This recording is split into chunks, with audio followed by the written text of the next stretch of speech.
Hermanos, yo los invito a ir conmigo a Eclesiastés capítulo 12. Llegamos hoy, después de varios meses de estudiar el libro de Eclesiastés, versículo por versículo, llegamos hoy al final del libro. Y debo confesar que tengo una mezcla de sentimientos. Realmente fue un gran reto predicar el libro de Eclesiastés, pero al mismo tiempo fue algo sumamente entusiasmante. Y damos muchas gracias al Señor, aún por vuestros comentarios que fueron alentadores para poder seguir subiendo la cuesta. Era una cuesta bien empinada.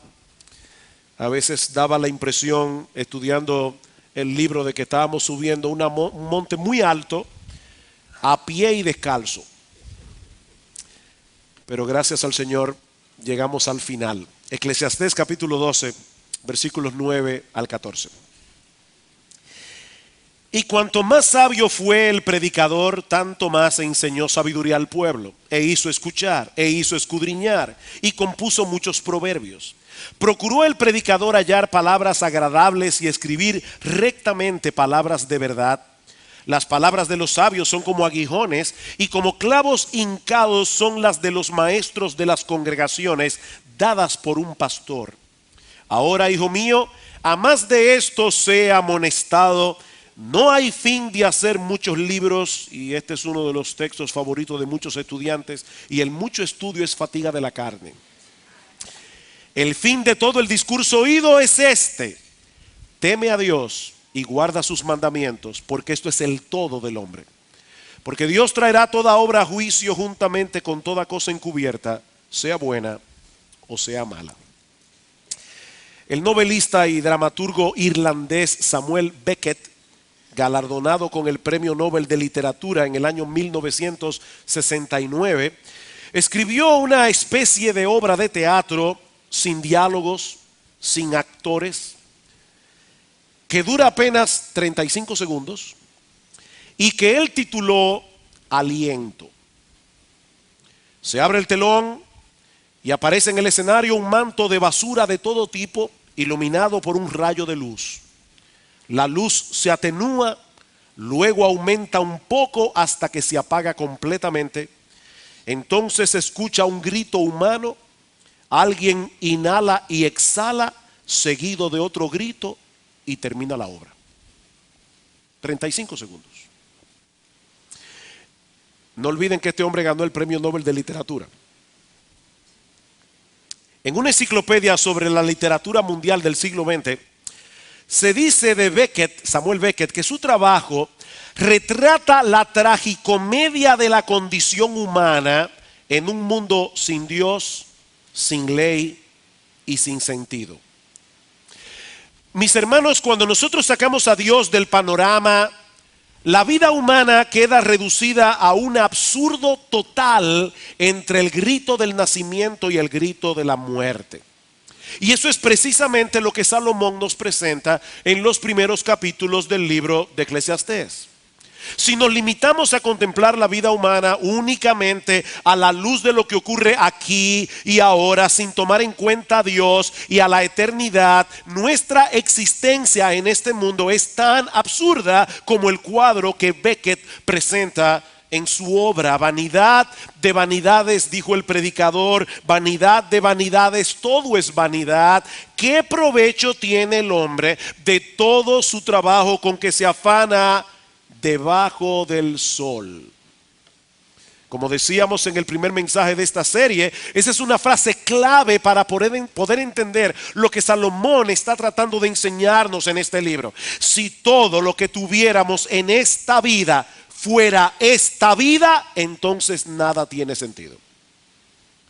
Repito, si todo lo que tuviéramos en esta vida fuera esta vida, entonces todo es Absurdo. Venimos de la nada, somos el producto de un accidente sin propósito y nos dirigimos inevitablemente a convertirnos otra vez en nada. Y entre una nada y la otra nada estamos obligados, condenados a vivir en un mundo lleno de dificultades y problemas, donde los momentos de felicidad son escasos y muy cortos de duración. Pero a diferencia de Becket, Salomón escribió este libro para llevarnos a sentir el peso de lo absurda que resulta la vida debajo del sol, pero con el propósito de llevarnos a poner toda nuestra esperanza únicamente en Dios. No traten de encontrar propósito, significado o satisfacción en ninguna de las cosas que este mundo ofrece, nos dice Salomón, porque no la van a encontrar. Pero si miran del otro lado del sol, a lo que trasciende a la vida más allá de esta vida presente, descubrirán un panorama completamente distinto. Eso es básicamente lo que Salomón nos enseña en el libro de Eclesiastés, y que resume y resalta en estos últimos versículos que vamos a considerar en la mañana de hoy. Ahora, antes de llevarnos a esta aplicación final del libro, Salomón nos ayuda a poner en perspectiva todo lo que ha venido enseñando hasta aquí. Algunas personas dicen que la mejor manera de predicar del libro de Eclesiastés es predicando del capítulo final al principio. Porque en este capítulo final Salomón va a ponernos en perspectiva lo que él intentó hacer con este libro. Y de manera indirecta también nos ayuda a entender la forma en que la Biblia fue escrita. Dice en el versículo 9, y cuanto más sabio fue el predicador, tanto más enseñó sabiduría al pueblo, e hizo escuchar, e hizo escudriñar, y compuso muchos proverbios. Alguien pudiera pensar que Salomón no está siendo muy modesto, que digamos, en este texto. Dice, yo soy un hombre sabio, y mientras más sabiduría adquiero, más sabiduría quiero enseñar al pueblo. Pero no debemos olvidar, hermanos, que al principio de su reinado, Dios le ofreció a Salomón concederle cualquier cosa que él pidiera. Y en vez de pedirle riquezas, honra, fama, Salomón le pidió a Dios que le diera la sabiduría. Y dice en el capítulo 3 de Primera de Reyes que a Dios le agradó su petición. Dice, y le dijo Dios, porque has demandado esto, y no pediste para ti muchos días, ni pediste para ti riquezas, ni pediste la vida de tus enemigos, sino que demandaste para ti inteligencia para oír juicio. He aquí lo he hecho conforme a tus palabras. He aquí que te he dado, yo te he dado, le dice Dios, corazón sabio y entendido, tanto que no ha habido antes de ti otro como tú, ni después de ti se levantará otro como tú. Y aún también te he dado las cosas que no pediste, riquezas y gloria, de tal manera que entre los reyes ninguno haya como tú en todos tus días. De manera que no es falta de modestia lo que mueve a Salomón a hablar así, sino el reconocimiento de que Dios merecía toda la gloria, toda la honra por el cúmulo de sabiduría que él había logrado alcanzar. Lo que hace Salomón en el libro de Eclesiastés, así como en el libro de Proverbios, es compartir con el pueblo la sabiduría que Dios le dio. Ahora, eso no elimina el esfuerzo que hizo Salomón de hacer un buen uso de la sabiduría que le fue concedida. Por eso él continúa diciendo en el versículo 9, y voy a leer ahora de la versión de las Américas, que él ponderó, investigó y compuso muchos proverbios.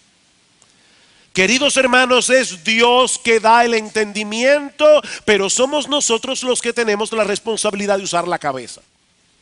Dios da el entendimiento, la cabeza la pones tú. Y Salomón se dedicó diligentemente a considerar el cúmulo de sabiduría que ya existía en su época para evaluarla a la luz de la verdad revelada de Dios. Salomón fue un buen estudiante. Él no se contentó con tener aquella sabiduría que Dios le dio, sino que puso esa sabiduría en acción. Ahora, él no solamente fue un buen estudiante, Salomón fue también un maestro eficaz. Versículo 10. Procuró el predicador hallar palabras agradables. Él procuró hallar palabras agradables y escribir rectamente palabras de verdad. Como bien señala un comentarista, Salomón procuró encontrar las palabras más adecuadas, las palabras más atractivas, las palabras llenas de gracia que ganaran la atención de sus lectores y oyentes. Yo no sé si ustedes se han topado con personas que no son creyentes y cuando usted le predica la palabra de Dios, una de las cosas que les dicen es que el libro que más les fascina de la Biblia es el libro de Eclesiastés. Yo me he encontrado con varios. Un famoso escritor norteamericano llamado Tom Wolfe, él describe Eclesiastés como la cumbre más alta de la flor de la poesía, la elocuencia y la verdad. Es la más grande pieza literaria que alguna vez yo haya conocido, dice este hombre. Y son muchas las frases memorables que nosotros encontramos en el libro de Eclesiastés y que de hecho son citadas a menudo por personas que no son cristianas. Vanidad de vanidades, todo es vanidad. Es pum, una frase memorable. Lo torcido no se puede enderezar y lo incompleto no puede contarse. El que añade ciencia, añade dolor. ¿Cuántas veces hemos escuchado esa frase? Todo lo hizo hermoso en su tiempo. O mejor es la buena fama que el buen ungüento, mejor el día de la muerte que el día del nacimiento. Echa tu pan sobre las aguas. Son refranes que la gente usa normalmente. Y ni hablar, mis amados hermanos, de la descripción de la vejez y la muerte que nosotros vimos la semana pasada. En Eclesiastés capítulo 2, en el versículo 6, dice: acuérdate de tu Creador antes que la cadena de plata se quiebre, antes de que se rompa el cuenco de oro, antes de que el cántaro se quiebre junto a la fuente y la rueda sea rota sobre el pozo. ¿Qué forma de describir la muerte? Dice Philip Ryken que esta es una de las muchas maneras en que Dios revela su carácter y nos muestra su gracia. Él es un Dios de belleza exquisita. Por lo tanto, el único tipo de libro apropiado para contarnos la historia de su salvación es uno que sea agradable al oído, que inspire la imaginación, que fascine la mente y que deleite el alma. Todo eso lo encontramos aquí, en la palabra de Dios. Un libro que es agradable al oído, que inspira la imaginación, que fascina la mente y que deleita el alma. Así que bajo la inspiración de Dios, Salomón escribió un libro agradable de leer, pero no con el propósito de entretener a sus lectores, sino enseñar eficazmente la verdad de Dios, sin añadirle nada, sin quitarle nada. Procuró el predicador hallar palabras agradables y escribir rectamente palabras de verdad.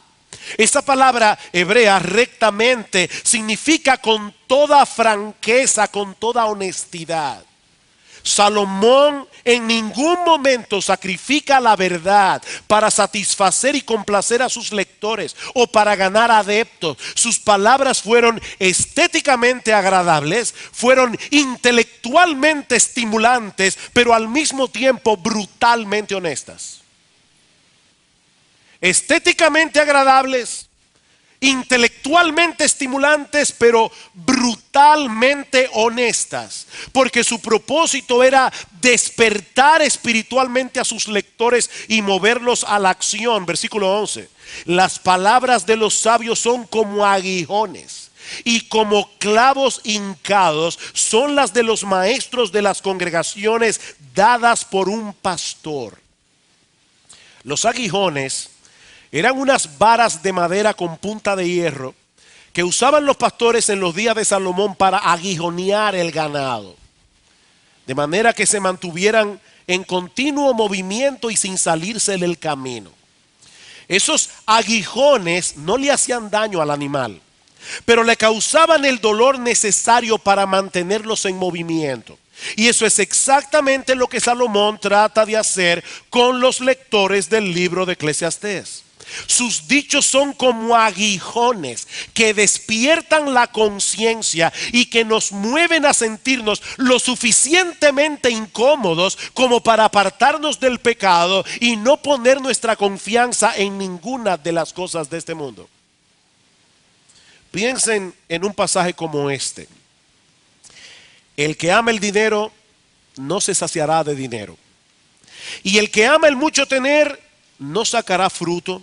Cuando aumentan los bienes, también aumentan los que los consumen. Si tú quieres tener muchos amigos que van a tocar tu puerta constantemente, nada más tienes que tener una buena cuenta bancaria. Dulce es el sueño del trabajador. Coma mucho o coma poco, pero al rico no lo deja dormir la abundancia. Son como aguijones. Hay un mal doloroso que he visto debajo del sol: las riquezas guardadas por sus dueños para su mal, las cuales se pierden en malas ocupaciones, y a los hijos que engendraron nada les queda en la mano. Y aquí viene el aguijón más fuerte: como salió del vientre de su madre, desnudo así vuelve, yéndose tal como vino, y nada tiene de su trabajo para llevar en su mano. Leí hace mucho de una señora que quiso que la enterraran en su Ferrari. Y le abrieron el hueco y la enterraron en su Ferrari. Yo le aseguro que ella no lo manejó. Desnudo como llegaste, sin nada, desnudo te vas. Más adelante Salomón nos habla de la importancia de ser laboriosos, de la importancia de ser responsables. De hecho, en Eclesiastés capítulo 9 versículo 10 dice: todo lo que te viniera a la mano, hazlo según tus fuerzas. Pero él quiere que veamos la vida como la vida realmente es, para hacernos conscientes de que las cosas que este mundo ofrecen no pueden dar satisfacción permanente. Mis hermanos, el dinero sirve para muchas cosas, pero no para salvar al hombre de las frustraciones de este mundo caído, y mucho menos para enfrentar una eternidad sin Dios. El dinero no sirve para eso. Las palabras de Eclesiastés son como aguijones. Pero Salomón también compara la sabiduría con clavos hincados. Leyeron el texto: las palabras de los sabios son como aguijones y como clavos hincados. Y la referencia parece ser a las estacas que usaban los pastores para fijar en el suelo sus tiendas de campaña. Mis hermanos, es únicamente por medio de la sabiduría revelada en la Biblia que nosotros podemos encontrar estabilidad en un mundo cambiante, en un mundo lleno de dificultades. Porque a final de cuentas, esa sabiduría revelada aquí no procede del hombre, procede de Dios. Por eso dice el texto: las palabras de los sabios son como aguijones, y como clavos hincados son las de los maestros de las congregaciones, dadas por un pastor. Dadas por un pastor. ¿De qué pastor es que Salomón está hablando aquí? Bueno, muchos comentaristas, y yo me inclino hacia esa interpretación, entienden que se refiere a Dios mismo. Es por eso que en muchas versiones de la Biblia, si ustedes se fijaron, la palabra pastor, tanto en la Reina Valera como en la Biblia de las Américas, aparece con P mayúscula. ¿Se dieron cuenta? Dadas por un pastor. Por un lado, el mismo Salomón nos enseña, tanto en Eclesiastés como en Proverbios, que la verdadera sabiduría proviene de Dios. Dice en Eclesiastés capítulo 2, versículo 26, porque al hombre que le agrada a Dios le da sabiduría, ciencia y gozo. Es Dios el que da la sabiduría. Y lo mismo dice en Proverbios capítulo 2, versículo 6. Pero por otra parte, el Antiguo Testamento se refiere a Dios como el pastor de Israel, que apacienta a su pueblo con su palabra. Dice en el Salmo 81, oh pastor de Israel, escucha tú que pastoreas como ovejas a José. Ahora, ¿cuál es el salmo más famoso que presenta a Dios como pastor? El Salmo 23. Jehová es mi pastor, nada me faltará. Y una de las cosas que no nos faltará es que Él aplique su vara y su callado. Tu vara y tu callado me infundirán aliento. Y eso puede ser una posible referencia al uso de ese aguijón del que se habla en Eclesiastés capítulo 12. Ahora hay un detalle adicional que quiero resaltar aquí. Y es que esta expresión, un pastor, solo aparece 3 veces en todo el Antiguo Testamento. Un pastor. Aparece aquí en Eclesiastés, pero aparece 2 más en el libro del profeta Ezequiel, para referirse a ese descendiente de David prometido, que sería al mismo tiempo pastor y Rey. En otras palabras, para referirse a nuestro Señor Jesucristo.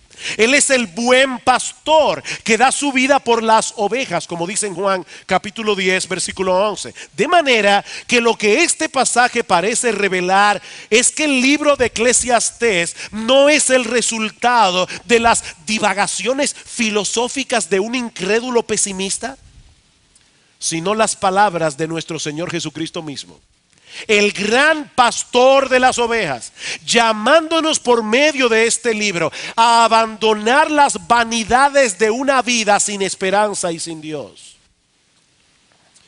Queridos hermanos y amigos que nos visitan esta mañana, yo sé que muchas personas admiran el libro de Eclesiastés. Pero el libro de Eclesiastés no fue revelado para que lo admiremos como una pieza literaria o como un libro de profundidad intelectual. Este es un libro inspirado por Dios. Es la palabra de Dios, ante cuya autoridad debemos someternos, porque Él es el creador y nosotros somos sus criaturas.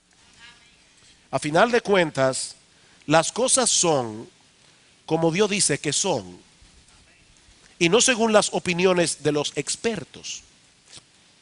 De ahí lo que sigue diciendo el versículo 12. Ahora, hijo mío, a más de esto sea amonestado. No hay fin de hacer muchos libros, y el mucho estudio es fatiga de la carne. Jóvenes que están aquí, por favor, no le citen ese texto a sus padres cuando ellos les dicen que se pongan a estudiar, porque este texto no habla de eso. Lo que Salomón le está diciendo aquí en un tono tierno a su hijo: hijo mío, ten cuidado con todo aquello que va más allá de lo que está escrito en este libro. Su advertencia no es en contra del estudio en sí, pero él quiere recordarnos que el único libro del mundo, mis amados hermanos, que nosotros podemos leer tranquilamente sin tener que filtrar su contenido, es la infalible y toda suficiente palabra de Dios. El único libro del mundo que tú puedes leer tranquilamente. Cada año se publican más de 1 millón de libros nuevos en el mundo, conteniendo toda clase de opiniones. Y ahí hay muchos expertos tratando de desentrañar los misterios de la existencia humana. Hermanos, yo no estoy en contra, ni Salomón tampoco, de que nosotros leamos libros. Aún libros escritos por no cristianos. Hay buenos libros que nosotros podemos leer y disfrutar, que no fueron escritos por creyentes. Ahora, si en verdad tú quieres saber cuál es el sentido de tu existencia en este mundo, no te fatigues buscando una respuesta fuera de este libro, porque no la vas a encontrar. No la vas a encontrar. El único Dios vivo y verdadero es la fuente de toda sabiduría, y Él se ha revelado al hombre a través de su palabra. Así es que si existe algún conflicto entre las opiniones humanas y la de las escrituras, entonces nosotros tenemos que decir como Pablo en Romanos capítulo 3 versículo 4: sea Dios veraz y todo hombre mentiroso. Todo lo que se oponga a lo que Dios dice aquí es mentira. Podemos estar completamente seguros de eso, porque esta es la palabra de Dios, la palabra inspirada de Dios. Ahora, Salomón no ha llegado todavía a donde él quiere llevar a sus lectores.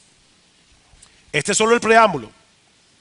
Así que luego de poner el libro en perspectiva, ahora él resume en una forma concisa y memorable cuál es la enseñanza que él quiere dejar en nuestras mentes y corazones. Versículo 13. El fin de todo el discurso oído es este: teme a Dios y guarda sus mandamientos, porque esto es el todo del hombre. A mí me encantan los libros que al final de cada capítulo nos dan un resumen de su contenido. Eso no solamente nos ayuda a recordar los puntos principales que el autor trató de comunicar, sino que también nos hace ver alguna enseñanza importante del capítulo que por alguna razón pasamos por alto. Yo me imagino que a muchos de ustedes les ha pasado lo mismo que a mí, que estamos leyendo un libro y en el preciso momento en que el autor está tratando con un asunto sumamente importante, nos ponemos a pensar en otra cosa. ¿O solamente a mí me pasa eso?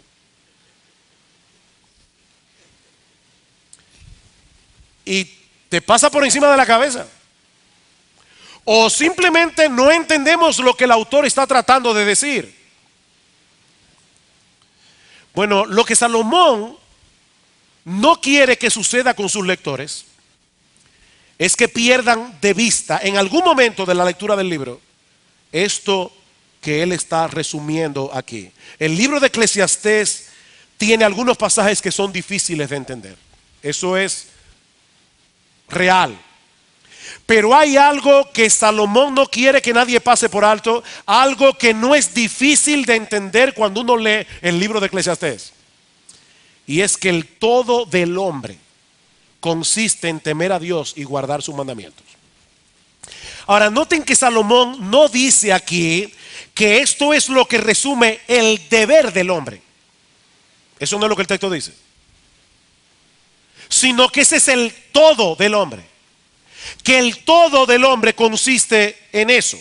Es como si Salomón estuviera diciendo: ¿realmente tú quieres saber en qué consiste la vida del hombre en este mundo? ¿De verdad estás tratando de entender lo que significa ser un ser humano? He aquí mi respuesta: teme a Dios y guarda sus mandamientos. Porque esa es la suma total de lo que significa funcionar de acuerdo al diseño original de Dios. Imagínate que tú vas a una tienda a comprar un celular y el dependiente te muestra lo último que ha llegado al mercado, mejor que el iPhone 5. Se trata de un teléfono inteligente con una cámara integrada de alta resolución para fotos y videos, 16 gigabytes de memoria y con un GPS incluido por si se te pierde o te lo roban. Y por si todo esto fuera poco, el precio es una ganga, un verdadero escándalo. El único problemita de ese celular es que no se puede comunicar con ningún otro teléfono. El único problemita. ¿Te animarías a comprarlo? Bueno, honestamente yo creo que tal vez yo lo compraría, porque el aparato está a buen precio y hace muchas cosas, pero obviamente no para usarlo como celular. Porque la función esencial del celular, lo que hace que sea un celular y no ninguna otra cosa, es que funcione como teléfono. Bueno, hermanos, de la misma manera Salomón nos dice aquí que lo que hace que un ser humano sea un ser humano en todo el sentido de la palabra es que tema a Dios y guarde sus mandamientos. Esa es la esencia. Un individuo puede hacer muchísimas cosas y puede hacerlas sumamente bien, pero si no le teme a Dios y consecuentemente no guarda sus mandamientos, mis hermanos, es como un reloj que no da la hora. No da la hora. Hay algo esencial allí que no está funcionando como debe funcionar. Ahora, yo supongo que algunos aquí pueden estar pensando: pero ¿cómo es posible que la Biblia enseñe que el todo del hombre consiste en tenerle miedo a Dios? ¿Acaso no se enseña en la misma Biblia que Dios es amor y que Él es bueno y compasivo? ¿Cómo puede ser que al mismo tiempo se espere de nosotros que le tengamos temor? Cuando nosotros tenemos un claro entendimiento del carácter de Dios revelado en la Biblia, nos damos cuenta que el temor a Dios y el amor de Dios no se excluyen el uno al otro, sino que son mutuamente dependientes. De hecho, mis hermanos y amigos que están aquí en esta mañana, jamás experimentaremos y apreciaremos el amor de Dios hasta que no lleguemos a entender que Él es digno de ser temido.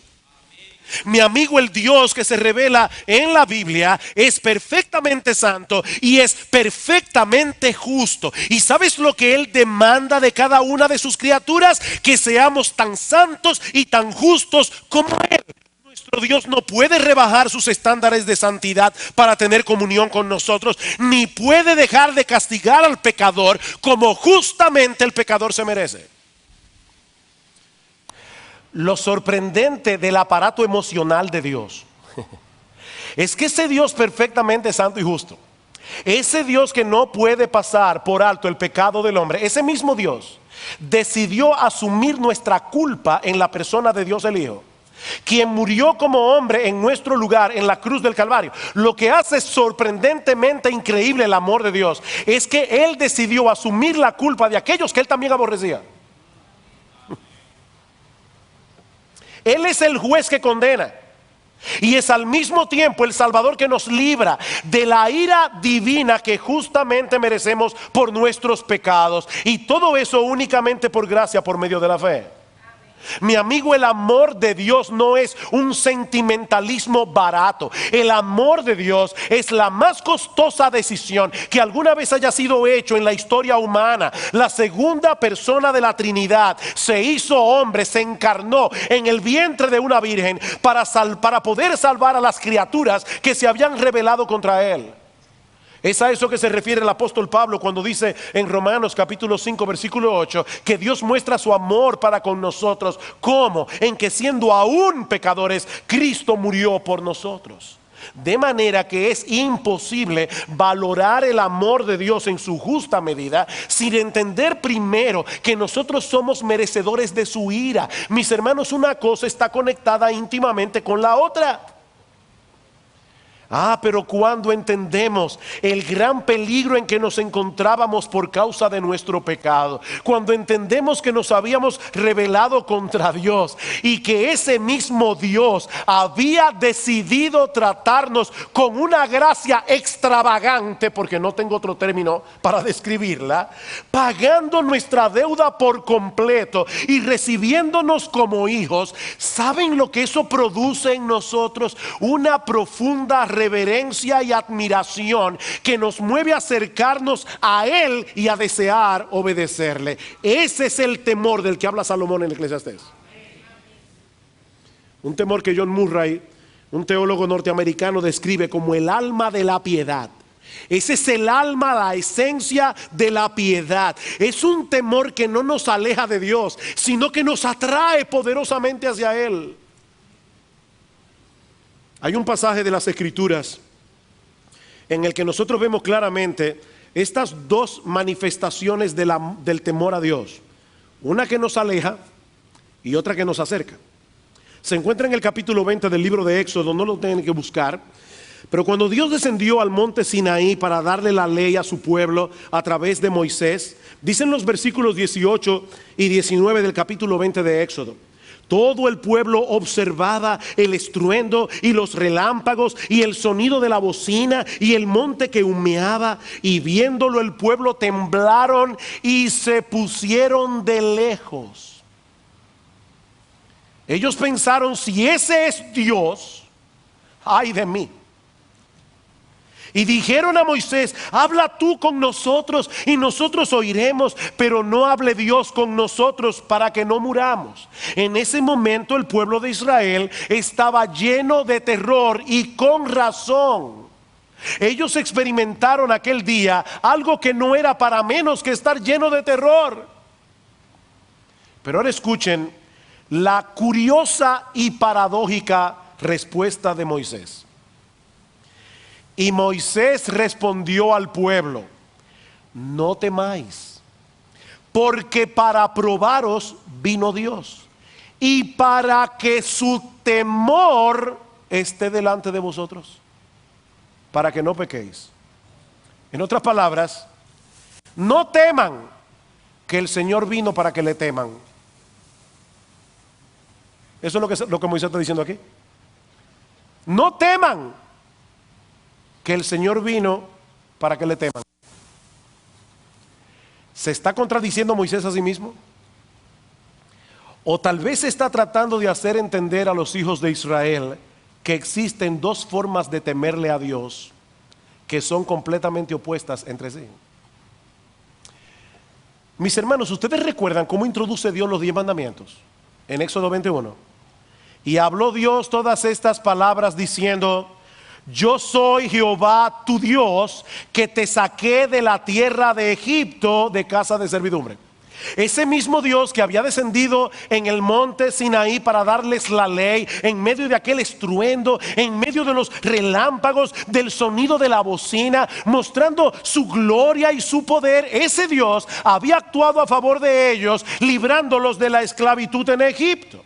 Y ahora Dios les está diciendo: ustedes son mis redimidos y no deben tenerme a mí el mismo tipo de temor que deberían experimentar mis enemigos. Es un temor diferente.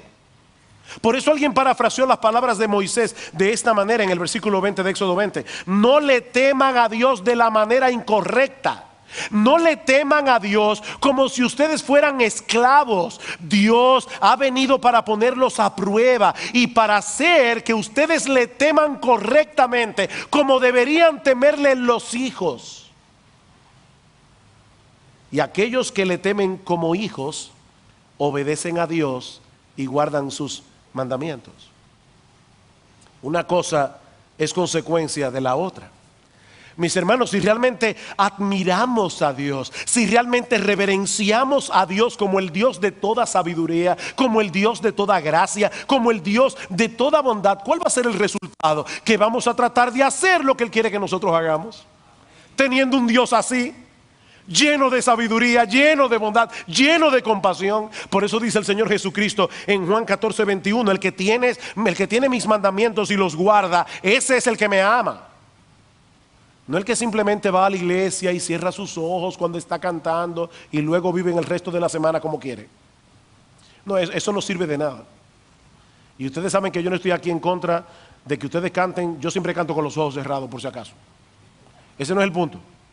Lo que el Señor está diciendo aquí es: el verdadero amorómetro, el que mide nuestro verdadero amor a Dios, es la obediencia. El que tiene mis mandamientos y los guarda, ese es el que me ama. Y el que me ama será amado por mi Padre, y yo le amaré y me manifestaré a él. El que me ama, mi palabra guardará, y mi Padre le amará, y vendremos a él y haremos morada con él. El que no me ama no guarda mis palabras, no importa lo que diga. ¿En qué consiste entonces el todo del hombre? En reconocer que no somos seres autónomos, en reconocer que fuimos creados para funcionar como criaturas en dependencia de Dios. Mis amados hermanos y amigos que están aquí en esta mañana, la gran tragedia humana es que el hombre pretende ser lo que no es. El hombre pretende ser un pequeño monarca que tiene derecho a establecer sus propias reglas de juego. Y lo que Salomón quiere hacer en el libro de Eclesiastés es despertarnos de esa ilusión antes de que sea demasiado tarde.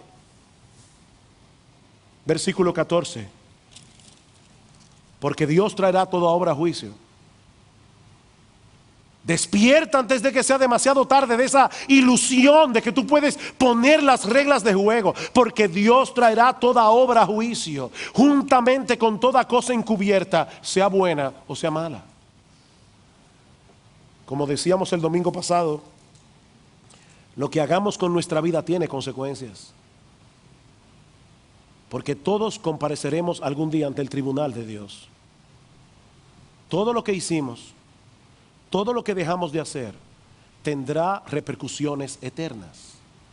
Porque no estábamos supuestos a funcionar como seres autónomos que pueden hacer con sus vidas lo que les parezca más conveniente. La buena noticia es que el Dios de toda gracia ha diseñado un plan de salvación que no pasa por alto nuestros pecados, sino que los castiga plenamente en la persona de su Hijo. En la persona de su Hijo.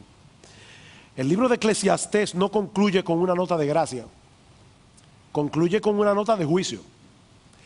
Pero el libro de Eclesiastés fue colocado en las Escrituras con la intención de llevarnos de la mano a la gracia del Evangelio que se revela en la persona y la obra de nuestro gran Dios y Salvador Jesucristo, que siendo Dios se hizo hombre para rescatarnos de este mundo vano y lleno de frustraciones.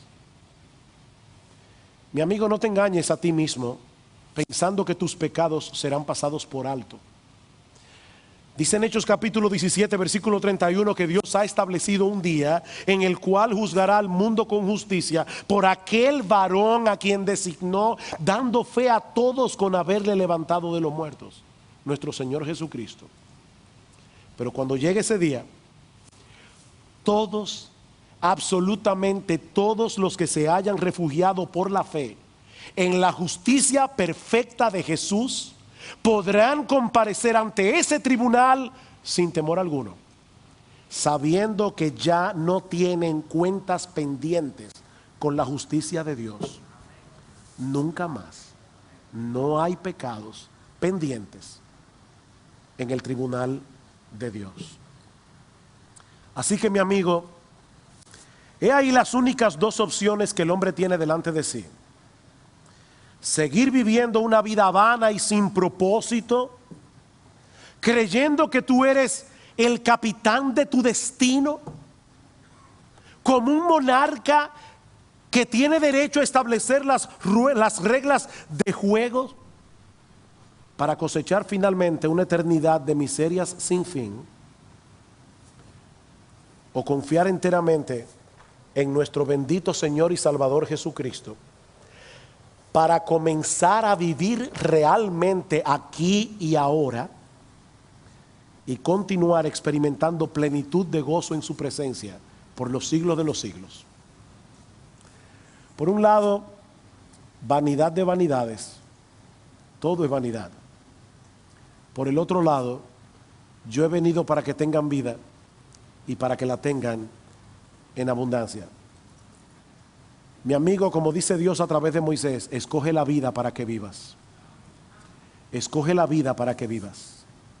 No te vayas de aquí, no te vayas de este lugar. Yo te suplico que no te vayas de este lugar para continuar tu vida vana, cuando Cristo vino a darnos vida y vida en abundancia.